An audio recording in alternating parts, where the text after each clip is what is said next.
Shona community in Kenya is gearing up to vote for the first time in the Tuesday polls after they were accorded a Kenyan citizenship in July last year. Well, our reporter Elizabeth Atieno visited some members of the Shona community and now tells us of the nostalgic expectation. As the clock ticks to Elections Day, when over 22.1 million registered voters are expected to cast their votes, 2.6 million of them will be voting for the first time. Among those voting for the first time will be a section of the 3,500 members of the Shona community scattered across areas of Kinoo, Meru, Oloitoktok, Mombasa, Malindi, Narok, Nyahururu, and Nanyuki. With a view to understand what this new right means for the Shona community, we head to Kinoo Ward in Kiambu County, home to the largest Shona community in the country. Find them at a funeral, and despite the cloud of sadness, there is a silver lining of hope of a better tomorrow.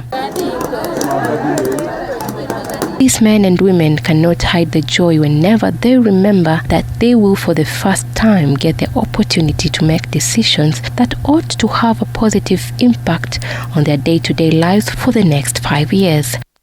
Na lakini mimi nasikia mzuri sana kwamba nitakuwa na wengine kwa laini ambao wanaenda kupiga kura, kwa sababu ni mara ya kwanza. Niko na 75 years sijapiga kura. Ni jambo la furaha sana kuona kwamba mimi ninaweza kuhusika kwa kumchagua kiongozi ambaye ninampenda. Yule ningefurahia kwamba huyu aniongoze. Hiyo ndio jambo la furaha kwanza kwangu. Kwa maana miaka yote ile kama Washona hatukuweza kuingia katika uchaguzi tumchague kiongozi ambaye tunampenda. Nilifurahia wakati nilipata kitambulisho, nikafurahia, nikajua sasa na mimi nitavote.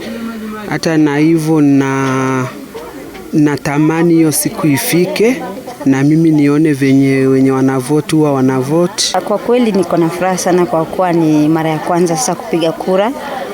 So nina furaha sana, nataka na mimi at least ni experience vile watu huwa wanafanya, tujue inakuanga namna gani. The Shona first arrived in Kenya in 1959 as missionaries from Zambia and Zimbabwe. Their woes began a few years later after they were described as the stateless community since Kenya's independence constitution did not recognize citizenship to those of non-Kenyan descent.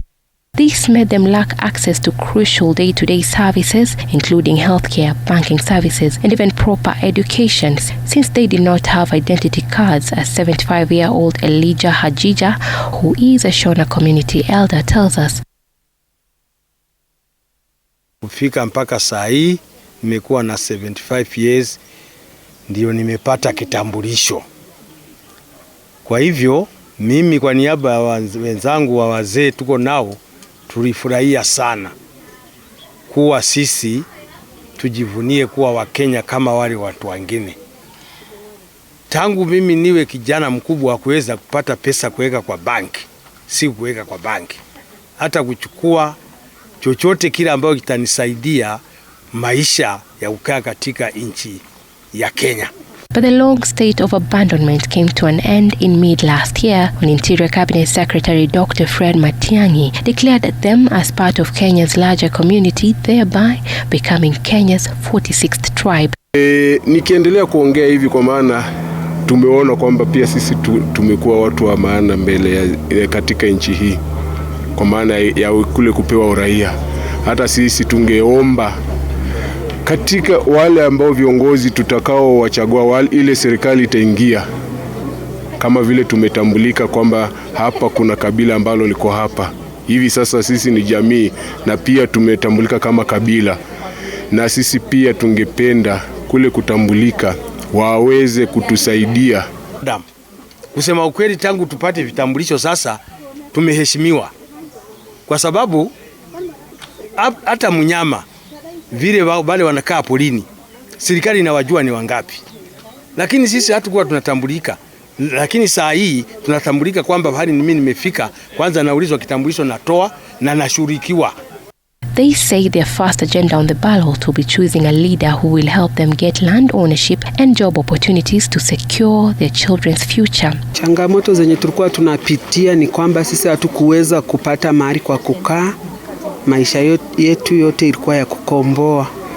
Sasa tungeomba kama serikali ingeweza kutupatia nafasi tu, hata kama itakuwa nafasi kidogo, tujenge tunyumba za mabati, tuishi na sisi tuone kama atukomboi, tujihisi kama Wakenya wengine. Tulikuwa tunataka kwa rais atakayeingia wasitusahau, kwa sababu si tumeishi miaka mingi, tumezaliwa hapa, lakini tumepitia kwa mashida tofauti tofauti through kukosa mabarua, watoto wetu hawana makazi.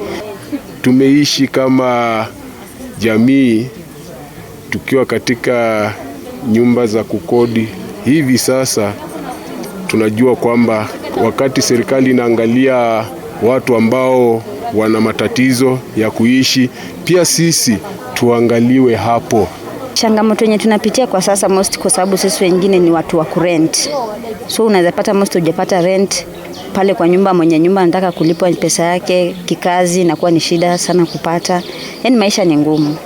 Kwa hivyo nitahitaji hiyo serikali ambayo itanishughulikia, nipate pahali nitaenda kukopa pesa, nifanye biashara ama niangalie nyuma yangu, kwa maana iko watoto, iko wajukuu, wapate kufaulu kunawiri katika maisha yao. From the 1,650 Shonas who received their identity cards last year, only 900 have been registered as voters, and they hope that their first day to their ballot will wipe their years of misery away.